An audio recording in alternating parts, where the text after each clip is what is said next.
अमेरिकी सदर ने दौरे चीन एजाज करार दिया। डोनाल्ड ट्रंप कहते हैं कि चीन में हमारा ऐसा इस्तकबाल किया गया जिसकी नज़ीर नहीं मिलती। उनका कहना था कि सदर शी जिनपिंग के साथ इंतहाई तामीरी मुस्बत बातचीत हुई। चीन और अमेरिका के ताल्लुकात दुनिया पर सबसे ज़्यादा असरअंदाज होते हैं। दोनों ममालिक के लोग एक दूसरे की तरक्की में अहम किरदार अदा कर सकते हैं। Thank President Xi, my friend, for this magnificent welcome. And it really was a magnificent welcome like none other. And for so graciously hosting us on this very historic state visit.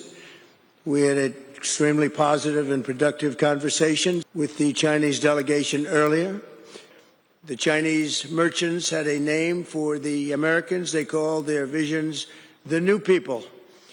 2.5 centuries later, that first connection has grown into one of the most consequential relationships in world history.